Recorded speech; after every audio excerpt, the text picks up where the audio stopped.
Swayam Prabha. Digital India. Educated India.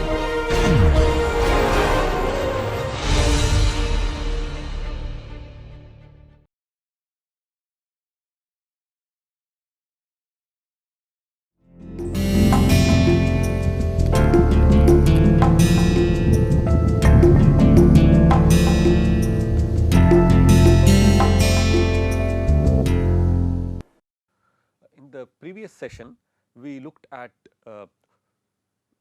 two price discrimination techniques used by firms, used by a firm with market power.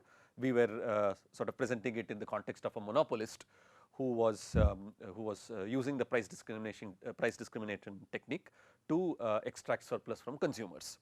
The two types of price discrimination techniques that we discussed were perfect price discrimination, also called first degree price discrimination, and we said that we could implement first degree price discrimination using two techniques, a two-part tariff and also a block pricing scheme.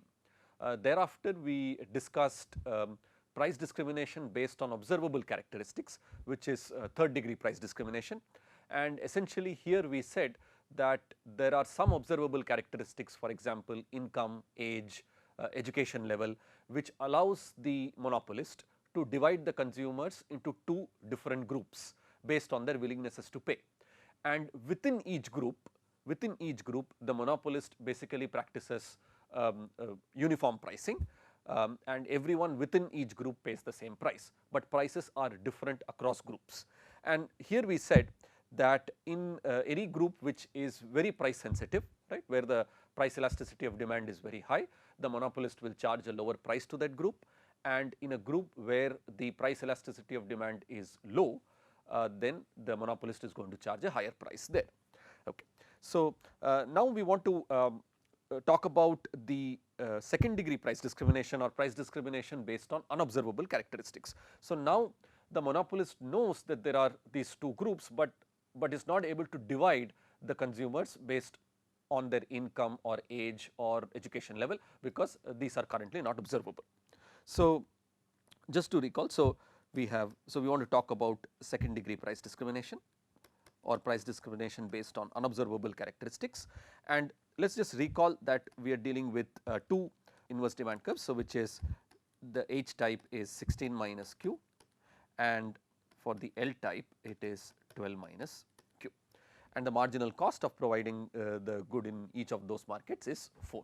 So, the marginal cost is rupees 4 per unit. Now, so earlier when we talked about perfect price discrimination, we said that block pricing can be used, right. So, block pricing technique can be used, and for the high type the monopolist was essentially offering 12 units at rupees 120, and to the this is for the H type, and for the L type the monopolist was offering 8 units at rupees 64, right. So, this is for the L type. So, the question is that when the characteristics are not observable and the monopolist comes up with just these two block pricing contracts, if you can use that word, will this work? In other words, will this block pricing scheme work? Okay. So, to see this, let us first look at the graphs of the high type and the low type.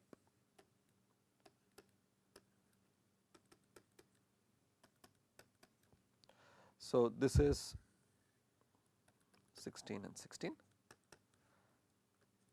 this is 12 and this is 12, right, and we have the marginal cost of 4 for both cases. So, this is 12 and this is 8. Now, suppose so for the low type, suppose the block pricing contract that the monopolist offers is 8 units at rupees 64. Now, let us ask for the high type to choose, will the high type be interested in looking at 8 units and 64. So, let us ask how much would the high type be interested in paying for 8 units in total. Well, this is 8. So, for 8 units the high type is willing to pay up to up to an amount which is 1/2 times 16 plus 8, 16 plus 8 times 8. So, that is rupees 96, right. So, the current contract that the monopolist is offering the low type is 8 units at rupees 64. The high type is willing to pay rupees 96 for this particular contract. If the high type were to buy 12 units at rupees 120, then 120 was his maximum willingness to pay, he would not get any surplus. But if the high type were to buy 8 units at rupees 64, then the high type would get a surplus, high type gets a surplus which is equal to 96 minus 64, which is rupees 32. So, clearly the high type also prefers to buy 8 units and pay 8 units at rupees 64. So, for the monopolist to keep the two groups separate, for the monopolist to so in itself these two, if the monopolist were to give these two contracts, then everybody would be interested in buying only 8 units at 64.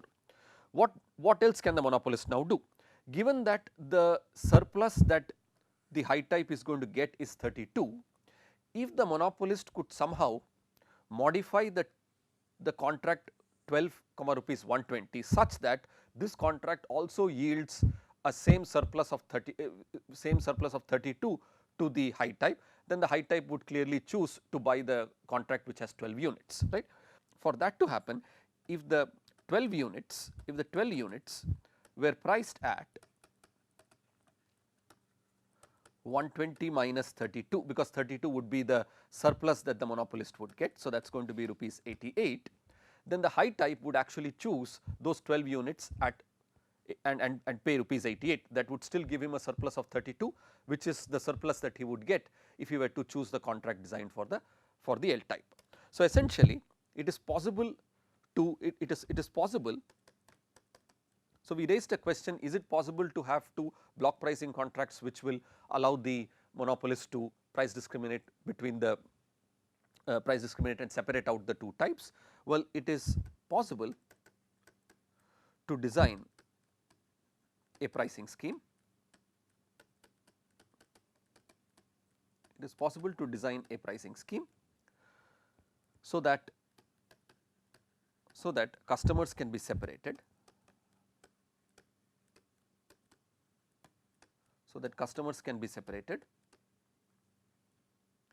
based on their purchases,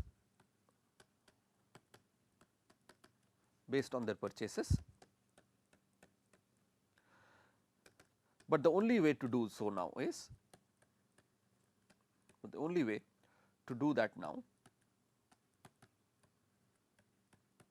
by incurring a cost.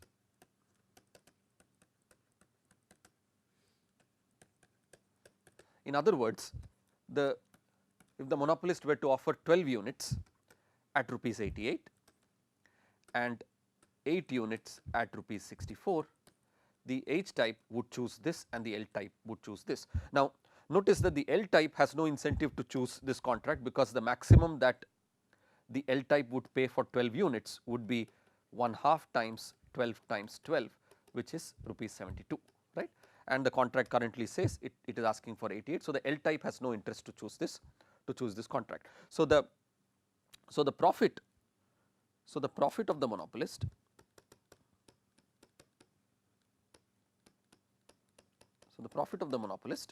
So, we started with the contract with the L types contract 8, rupees 64. We asked what would be the surplus that the monopolist that the high type would get if it were to choose that contract. We learned that surplus was 32. So, accordingly we priced the contract designed for the high type as 12, rupees 88. So, the profit of the monopolist is rupees 88 plus 64 minus, so there are 20 units that the monopolist sells and is charging 4 rupees per unit. So, that gives a profit of rupees 72, right. So, clearly this is better than the profit that the monopolist gets when he is practicing uniform pricing, and that profit was rupees 50, which was under uniform pricing. Okay. The question now is, can the monopolist do better?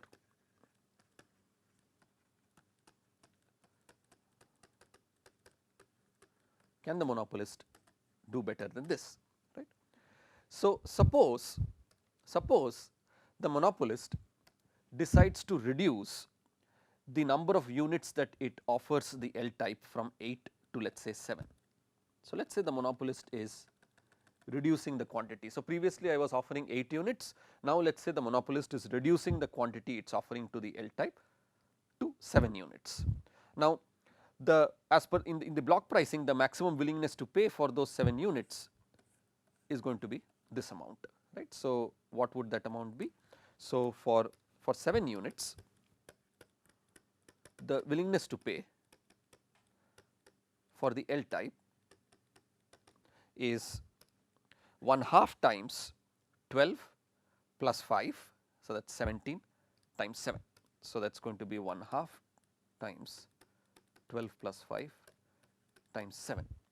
So, that is 17 times 7 divided by 2, which turns out to be rupees 59.5. Now, let us ask for the H type, what is the willingness to pay to buy 7 units?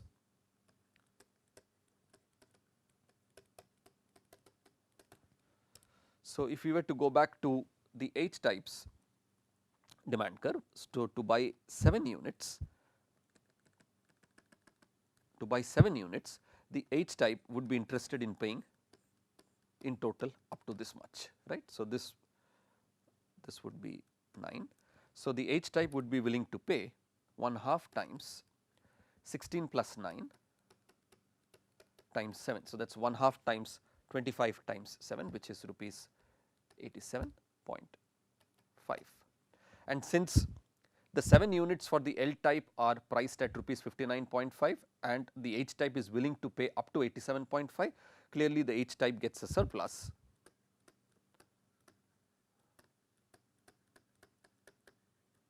of 87.5 minus 59.5, which is rupees 28. So, if the monopolist could offer 7 units at rupees 59.5, that would be chosen by the L type, and this contract gives the H type a surplus of rupees 28. So, for the H type, if the monopolist could offer 12 units and the maximum willingness to pay for those 12 units is 120 for the H type. So, 120 minus 28, which is 92. So, if these 12 units are priced at rupees 92, then the H type would clearly prefer this, and the profit of the monopolist would then be rupees 92 plus rupees 59.5 minus. So, there are in total 12 plus 7, 19 units that the monopolist is selling, marginal cost is 4. So, this turns out to be rupees 75.5, which is greater than what the monopolist was earning as profit, right. So, the profit was 72 earlier. So, by reducing the quantity to the L type, the monopolist, and thereby reducing the surplus that is extracted by the H type, the monopolist is able to gain a larger profit. So, more generally what is going on? So, let us think about this. So, if I have the demand curve for the H type. So, let us say this is the demand curve for the H type, and then I have the L type's demand curve. This is 12 and this is 12. This is the marginal cost curve at 4, this is the marginal cost curve, okay, and this is, let us say 8. Okay. So, and let us say the monopolist wanted to reduce the quantity by some amount, right. So, let us put some notations here. So, let us call this to be A, let us call this to be B, let us call this area to be C, D, E, then call this F, G, let us call this triangular area H, and let us call this area I, right. So, we have the H types demand curve, the L types demand curve here, and in between we have sort of partitioned this entire graph into various areas, because we want to see whether by reducing the quantity the monopolist is going to be able to increase his profit or not. Okay. So, initially with 8 units, right, to the L type, the monopolist was essentially charging an amount which is the area A plus H plus F plus G, this entire area, right. So, the monopolist was charging A plus H plus F plus G. So, in fact, this entire trapezoidal area, which was rupees 64, right, and was providing 8 units. So, the cost to the monopolist of providing those 8 units is the area minus F minus G. So, this turns out to be A plus H. So, the profit from the L type is A plus H. On the other hand, the H type for those 8 units, the H type's willingness to pay would be an area B plus I plus H plus G plus F plus A, whereas the monopolist was charging A plus H plus G plus F. So, the surplus that, so H type was getting a surplus of B. So, for 12 units, the monopolist wants to give the H type a surplus of B. So, the fee that the block price that the monopolist is going to charge the H type is the area A plus, for the 8 units it would be plus H plus C plus D plus E plus G plus F, right. So, that would be the area. So, the H is included, the I is not included. Okay. So, for the 12 units, I am going to extract everything excepting the amount B, right. So, if you notice this amount for the 12 units,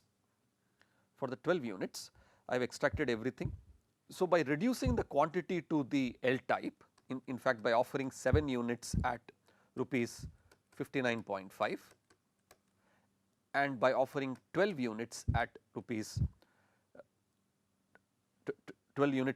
92, right, the monopolist is able to get a profit of 75.5, which is greater than the 72 that the monopolist was getting earlier. Okay. I will now repeat the graph again, so as to graphically see how to capture this difference in surplus extraction from the two types of consumers. So, let us draw a graph of the H type and the L type.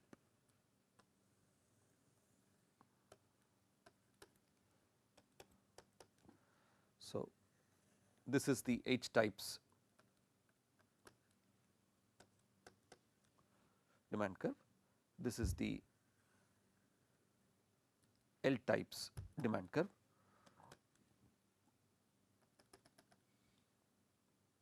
We have the marginal cost of 4 here, okay, and this is 8 units. So, let us just put some notations and we will talk about what this is in just a moment, right. So, let us call this area to be A, let us call this to be B, we will call this to be C, D, E, this area to be F, this box here to be G, this area here to be H and the area here to be I. Okay. So, initially for the contract that the monopolist is offering to the L type, where the monopolist is selling 8 units, what is the fee that the monopolist charges? The monopolist charges a fee which is equal to the area A plus H plus G plus F. So, it is A plus H plus G plus F, and the cost that is incurred by the monopolist is F plus G. So, if we eliminate that, so the profit from the L type is A plus H. Now, for the same 8 units, the willingness to pay for the H type is given by the area B plus I plus H plus G plus F plus A. So, that gives the H type a surplus of B plus I. So, if the monopolist were to sell 12 units to the H type, the fee that it should charge should be such that it should give a surplus of B plus I to the H type. So, the block fee would then be A plus H plus C plus D plus E plus G plus F, right. So, everything other than B plus I which goes as a surplus. So, then for 12 units the total willingness to pay would be this entire trapezoidal area, and after paying this entire amount the H type would be getting a surplus of B plus I, which is what he would have obtained had he purchased the contract designed for the L type. And to offer these 12 units, the monopolist is going to incur a cost of F plus G plus E plus D. So, if I eliminate that, so essentially we have D, E, G and F. The profit from the H type is A plus H plus C. So, the profit that the monopolist earns in total is 2A plus 2H plus C. Now, suppose the monopolist reduces the quantity from 8 to a number, let us say 7, right, or if Q could be in continuous amount, it reduces it to a very tiny amount, 8 minus some delta x. Now, what are the advantages? Well, to the L type for selling these 7 units, the willingness to pay of the L type is going to be A plus F. So, the monopolist is charging a block fee which is equal to A plus F, and to provide these 7 units it incurs a cost which is equal to F. So, the monopolist gets a profit which is equal to A from the L type. Now, let us see what it should charge for the H type. Well, the H type for buying 7 units would be willing to pay an amount which is equal to B plus A plus F. That would be the amount that it would pay. So, since the low types contract is charged at A plus F, the H type would get a surplus equal to B. So, to offer 12 units, the monopolist has to charge a block fee such that the H type gets a surplus which is equal to B. So, for the H type, the block fee would be A plus H plus I plus C plus D plus E plus G plus F, and the cost incurred by the monopolist to provide these 12 units is F plus G plus E. Now, so if we cancel the F, if we cancel the G and if we cancel the E, we are left with a profit from the H type which is A plus H plus I plus C. I think minus, I forgot the D here because the D also will get cancelled, right, as the cost. So, the total profit that the monopolist now gets, let us call it pi prime, is going to be 2A plus H plus I plus C, right. So, initially by offering 8 units to the L type and 12 units to the H type, the profit for the monopolist was 2A plus 2H plus 2C plus C, and by reducing the quantity, let us say by 1 unit to the L type and offering 12 units to the H type, the profit that the monopolist now gets is equal to this number. So, the change in profit is 2A plus H plus I plus C minus 2A minus 2H minus C. So, this gets cancelled, the 2A gets cancelled, this yields us an I minus H, I is this area here,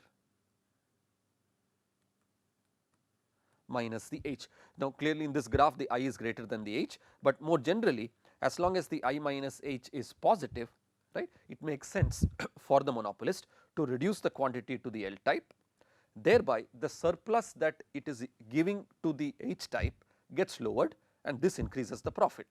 Now, where does this stop? Now, if we continue with this process, right, so by so I do a small change. So, instead of 1 unit, if it was just a small delta q units that I reduced by, so the monopolist would go on reducing the quantity to the L type and will eventually stop, right, and will eventually stop at a point where this area I minus h is almost close to 0. So, the monopolist will stop. So, the monopolist will keep reducing q to the L type and will eventually stop when the area, when this difference I minus h becomes equal to 0, then any further delta q change does not increase the profit. Okay. So, given that these are very small sort of differential changes, this essentially means that this vertical distance is exactly equal to this vertical distance, and mathematically that would be equivalent to saying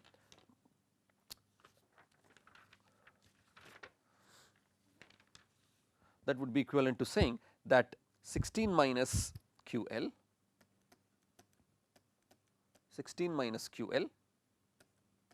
minus 12 minus QL, that is this gap, right, must be equal to this gap, which is 12 minus QL minus 4.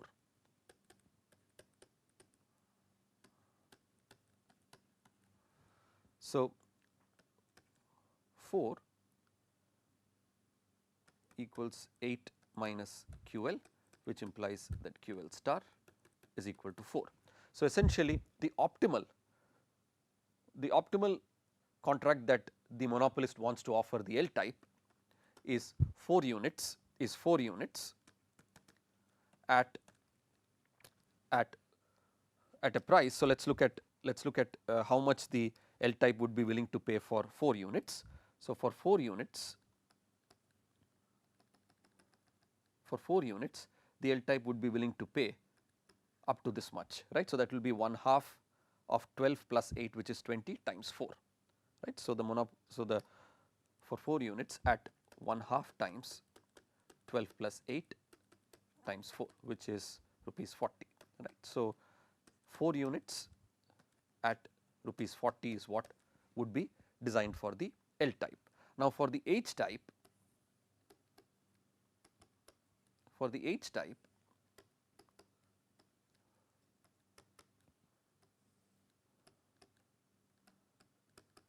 what would be the willingness to pay for 4 units? The willingness to pay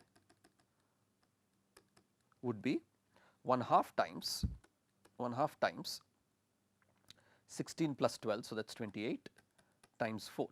So, that would be rupees 48, right. So, I will repeat the part for the H type. Okay.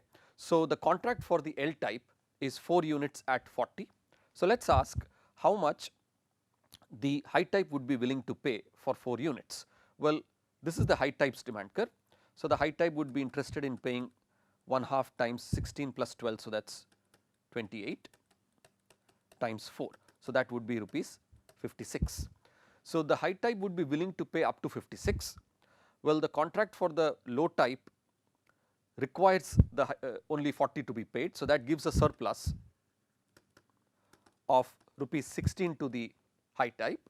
So, if the monopolist could design a contract for the L type where he could offer 12 units and the willingness to pay for 12 units is 120, the surplus that the high type gets is rupees 16. So, 120 minus 16 is 104. So, for this would be a contract which will be chosen by with the high type, right. So, now essentially what we are trying to do here is we are asking can the monopolist reduce the quantity for the L type, thereby reducing the surplus that is captured by the H type. And you would notice that the surplus that is being obtained by the H type is now 16. If you recall, a few minutes back we found out that the I type was getting a surplus of about 32, then we changed it to 7, the surplus was about 28. So, by reducing the quantity to the L type, the high type is actually is able to extract a lesser amount of surplus, thereby the profit of the monopolist is going to be much higher. So, in this case the profit of the monopolist is the 104 that it gets from the high type plus the 40 that it charges to the low type, minus it sells 16 units at a price of 4 at a cost of 4 rupees per unit, that is the marginal cost. So, the profit of the monopolist is 144 minus 64. So, that is 144 minus 64, this turns out to be equal to 80, and this is greater than the profit that the monopolist was earning earlier. So, this is an example where the monopolist actually is reducing the quality to the high type. So, essentially this could be thought of as reduction or as offering two different types of quality, right. So, wherein I reduce the quality of one of the goods so as to prevent the high type from capturing the from sort of pretending to be of low type and choosing the contract which is thereby designed exclusively for the high type. Okay. So, essentially we have looked at 3 different price discrimination techniques. Now, we are using the block pricing here also. We use the block pricing to implement even first degree price discrimination, but essentially now because the types are not known, right, because the monopolist does not know who is of which type, the monopolist has to incur a cost in separating the two types, which is why the profit that the monopolist earns, even though it is using a block pricing technique, is lower than what the monopolist was getting by using a block pricing technique for implementing under first degree price discrimination. So, this completes our sort of discussion on various non-uniform pricing techniques. There are other different types of price discrimination techniques, we are not going to be covering that. We will now instead move to a new topic which is oligopoly theory.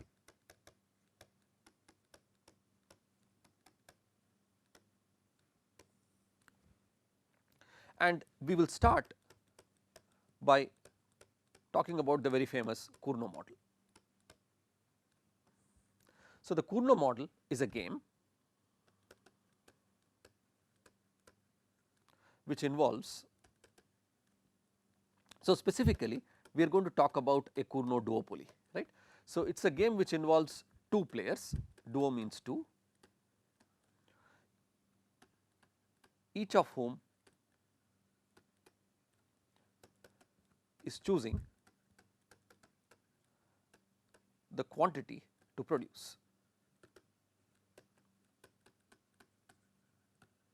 So, they can choose various quantities that they want to produce, right, and the structure is that there are these 2 firms who are competing in the market,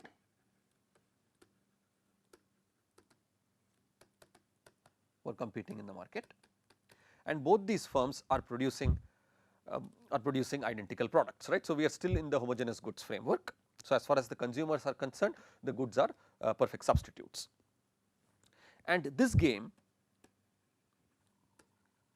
lies between the 2 extremes.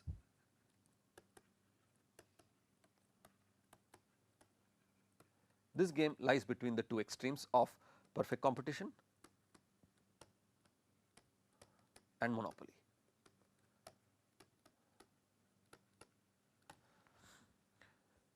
Okay. So, let us first define the game and then we will see how to solve it. So, this game includes 2 players, the 2 players are the firms. So, there are the 2 players who are the firms 1 and 2, right, or firms A and B. Okay. The strategies of the firms, right. So, the firms are adopting strategies. The strategies are the quantities that they produce of an identical product.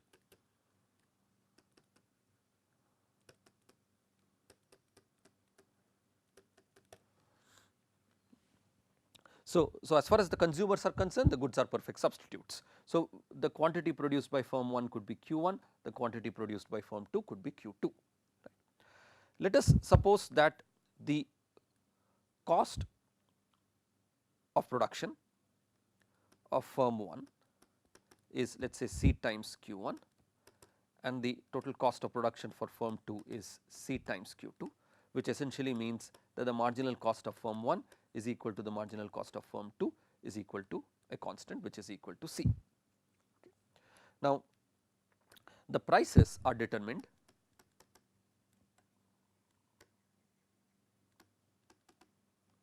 based on the inverse demand function P equals A minus B times Q1 plus Q2. Prices are determined based on this inverse demand function. So, Q1 and Q2 are chosen by the firms, thereafter from the inverse demand function the prices are determined. So, let us first, so any game characterization requires us to talk about who the players are, their firms 1 and 2, what strategies they have, and finally, we need to talk about what are their payoffs. So, the payoff to firm 1 is pi 1, which depends not only on the output that it produces, but also on the output produced by firm 2, which is P times Q1 minus the cost, which is C times Q1, and after substituting for the price using the inverse demand curve, we get the profit of firm 1 as A times Q1 minus B Q1 square minus B Q1 Q2 minus C times Q1.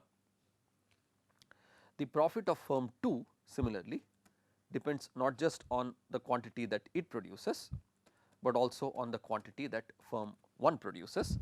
So, that is going to be P times Q2 minus C Q2.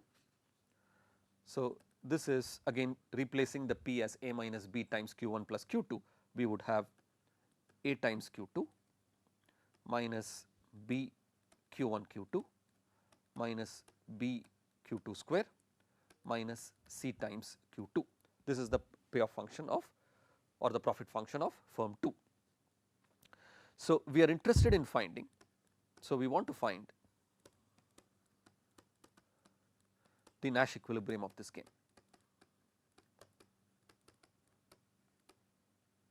So, we are interested in finding the Nash equilibrium of this game.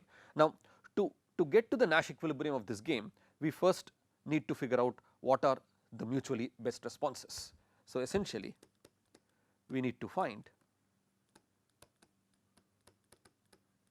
the mutually best responses.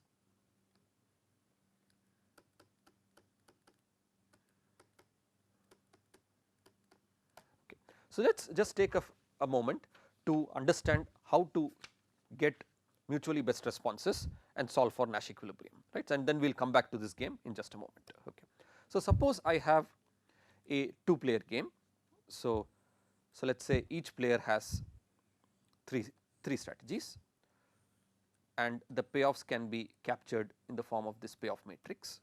So, let us say I have player 1 who is the row player, player 2 is the column player, and the strategies available to player 1 is T, M and B. These are some 3 arbitrary strategies that player 1 has. Player 2 has the following strategies L, C and R, and if player 1 were to play T and player 2 were to play L, the payoff to firm 1 or player 1 is 2, the payoff to player 2 is 1. The first entity is the payoff for the row player, which is player 1, the second entity is the payoff of the column player, which is player 2.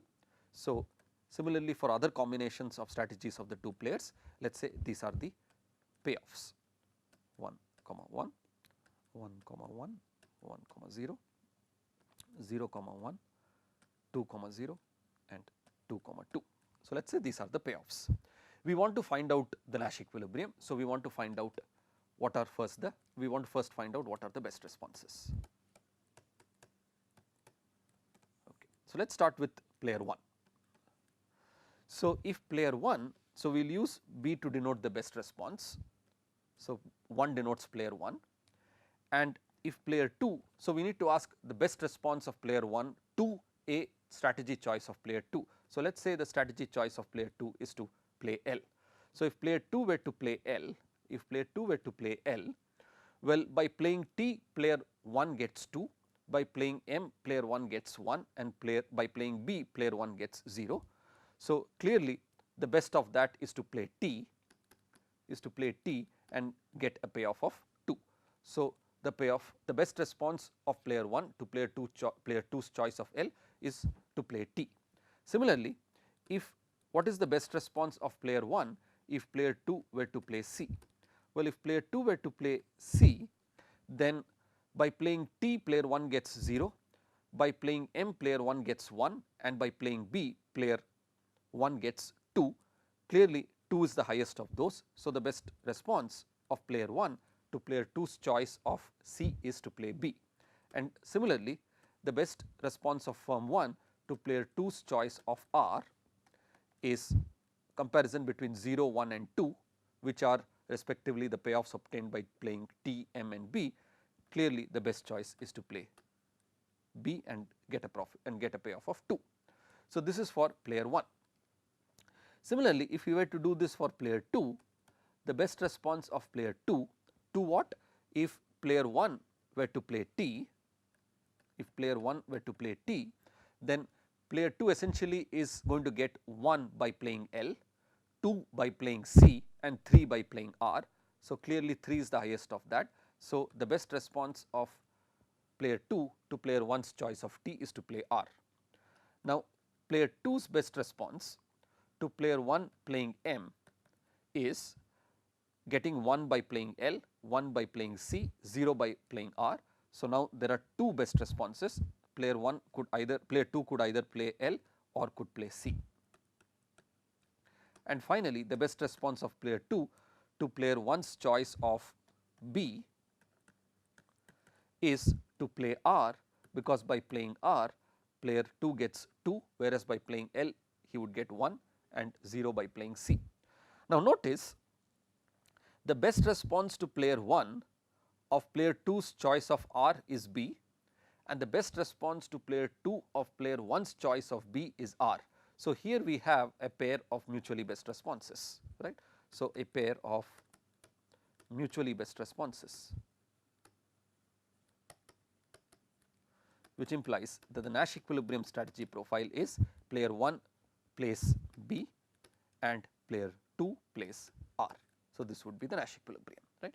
So, we want to use a similar kind of an idea for solving the Cournot model, but now notice each player has infinitely many strategies, right. So, unlike this example, unlike the simple stylized example, player 1 had only 3 strategies, player 2 had only 3 strategies. Now, we have players who have possibly infinitely many strategies, right. So, how do we solve this? So, now to find out the mutually best responses, let us ask for each possible choice of Q2, for each choice of Q2 of player 2, what is player 1's or firm 1's, or let us call it firm 1's, what is firm 1's best response? We know that the profit of firm 1, right, let us rewrite that again. So, that is A times Q1 minus B Q1 square minus B Q1 Q2 minus C Q1, right.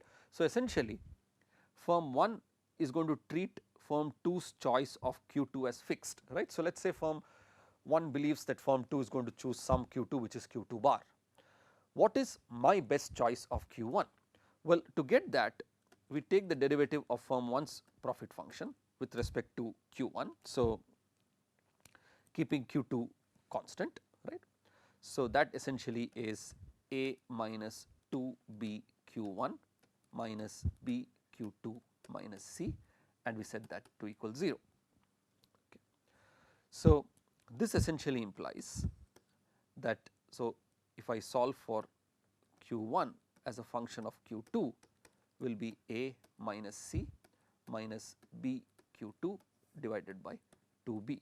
This is the best response of firm 1 to each choice of Q2 by firm 2. Okay. Now, let us think about what this means in a moment. So, we will also have the inverse demand curve here. So, this Q is essentially Q1 plus Q2, the Q is Q1 plus Q2, right, and we have the inverse demand curve and we have the marginal cost of C here. This is the marginal cost. Okay. Similarly, for each choice of Q1, what is firm 2's best response? For each choice of Q1, what is firm 2's best response? So, essentially we know, let us reproduce firm 2's profit function. So, firm 2's profit is A times Q2 minus B Q1 Q2 minus B Q2 square minus C Q2. So, when firm 2 is choosing its best Q2, it treats the Q1 which is chosen by firm 1 as given. So, d by 2 d Q2 essentially is A minus B Q1, Q1 essentially is a constant, minus 2B Q2 minus C, which is equal to 0. This yields Q2 as a function of Q1, which is equal to A minus C minus B Q1 by 2B. This is the best response of firm 2 for each choice of Q1 by firm 1. So, we have the, so unlike the previous example where the best response were either singleton sets or had 2 elements in it, here the best response function is actually going to be a straight line. So, for each choice of Q1 there is a best choice of Q2, for each choice of Q2 there is a best choice of Q1 for firm 1. Okay. Now, we will graph the best response functions in just a minute, but let us try and make sense of what these mean. So, let us look at the best response of firm 1. If the best the best response of firm 1, the best response function of firm 1 is A minus C minus B Q2 divided by 2B. So, this essentially means that if Q2 is equal to 0, then essentially it means, so if Q2 is equal to 0, then essentially Q1 is equal to A minus C by 2B. So, what does it mean to say Q2 is equal to 0? Well, if Q2 is 0, then firm 1 essentially is a monopolist. Firm 1 is a monopolist, right, and the monopoly output of firm 1 is going to be A minus C by 2B. Well, on this picture, where is that A minus C by 2B? Well, if this is the inverse demand curve, my marginal revenue curve is here. So, recall that our inverse demand curve is A minus B Q1 plus Q2. If Q2 is 0, essentially the inverse demand curve is P equals A minus B Q1. So, the marginal revenue is A minus 2B Q1, the marginal cost is C. So, if you set the marginal revenue to equal the marginal cost, we would get the monopoly output, which is A minus C divided by 2B, right. So, that is exactly what we had here. Now, if Q2 on the other hand is A minus C divided by B, right. So, if Q2 is equal to A minus C divided by B, what does that mean? So, if I have an A minus C divided by B, I have an A minus C minus A minus C, which is basically 0. So, that implies that Q1 is essentially equal to 0. What this means is, so where is A minus C by B? What is A minus C by B? Notice A minus C by B essentially is the competitive level of output.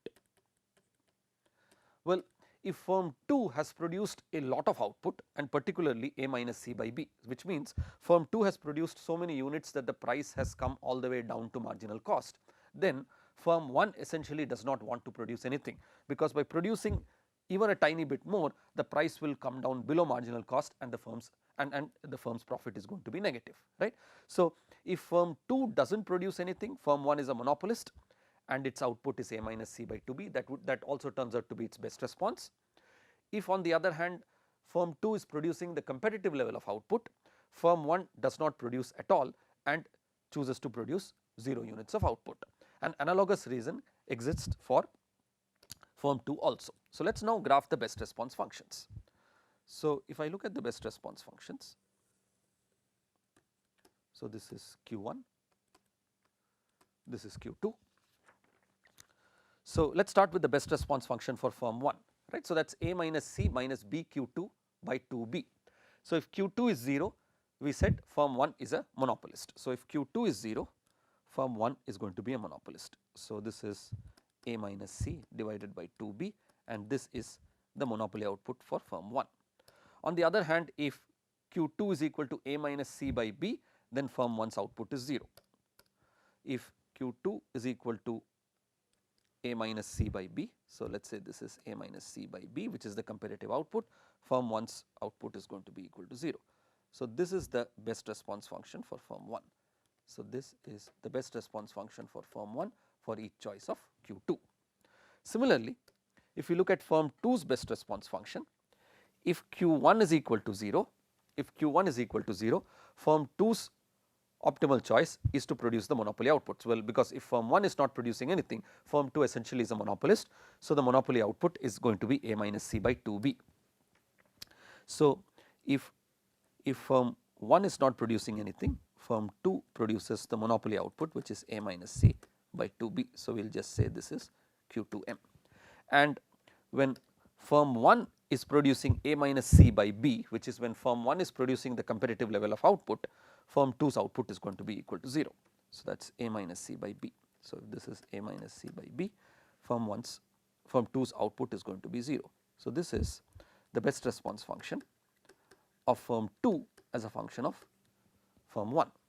Now, we said in Nash equilibrium is a pair of mutually best responses, right. So, we said that a Nash equilibrium is a pair of mutually best responses. So, essentially the Nash equilibrium Q1 star, so let us say Q1 star, Q2 star are the Nash equilibrium output choices of the two firms.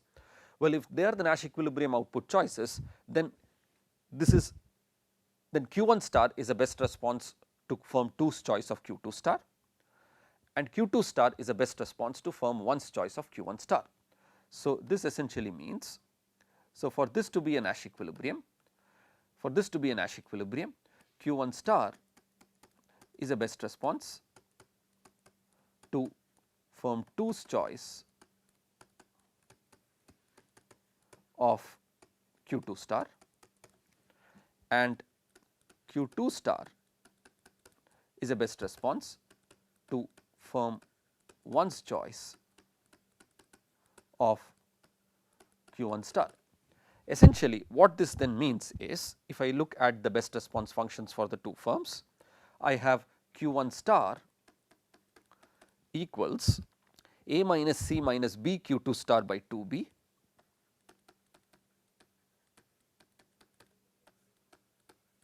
and Q2 star equals A minus C minus B Q1 star by 2B, right. So, that is what we would get from firm 2's best response function. Q2 star is equal to A minus C minus B Q1 star by 2B. Well, if we solve these two conditions, we will get, so if I have Q1 star, so if we were to solve the two conditions, so 2B Q1 star equals 2B Q1 star equals A minus C minus B Q2 star, but we know that Q2 star is essentially this term here. So, A minus C minus B Q1 star by 2B, the 2B gets cancelled. So, this yields 4B Q1 star equals 2A minus C minus A minus C plus B Q1 star. So, essentially this implies that Q1 star equals A minus C divided by 3B. Similarly, if we now do the calculation for firm 2, we can solve the two best response functions. We would get by symmetry Q2 star equals A minus C divided by 3B, right. So, the total industry output, so the total output is 2 times A minus C divided by 3B. So, the total output is 2 times A minus C by 3B. Now, how does this compare to the competitive level of output and the monopoly level of output? Recall that. So, before we do that, let us just quickly compute the price. So, the price is A minus B Q1 plus Q2. So, that is going to be 2 times A minus C by 3B. So, the price turns out to be, so that is 3A minus A. So, that is, so let us call it as P star. So, the P star turns out to be equal to A plus 2C divided by 3, the B gets cancelled. So, this is the price, right. So, the total output under perfect competition. So, the total output under perfect competition. So, let us call it as Q perfect competition is essentially A minus C divided by B, right, and clearly A minus C by B is greater than 2 times A minus C divided by 3B. So, that is Q star, which is equal to 2 times A minus C divided by 3B, and this total output is greater than the monopoly output, which is A minus C divided by 2B, greater than 1/2 than 2/3. Comparative output. So, why are we interested in this? Because we are interested in knowing that in duopoly market, where the firms are producing homogeneous goods and are choosing quantities, what can we say about the total output produced, what can we say about the consumer surplus, what can we say about the profits of the firms, and so on. So, this then essentially implies that the price under perfect competition, which is essentially the marginal cost, which is C, is less than the price under the Cournot model, which is A plus 2C divided by 3, which is less than the monopoly price, which is A plus C divided by 2, which essentially then means that as far as the consumers are concerned, the consumers prefer the model of perfect competition the best. So, the consumer surplus under perfect competition is greater than the consumer surplus under the Cournot case is greater than the consumer surplus under monopoly. So, the consumers dislike the monopoly case the most, they prefer the perfectly competitive condition the most. So, essentially we said that this is somewhere in between the two extremes of perfect competition and monopoly. So, as far as the consumers are concerned, the outcome is also somewhere in between that of a monopoly and a perfectly competitive market. What we will see next is what can we say about the profits of the firms, the total industry profit, and is the total industry profit maximized.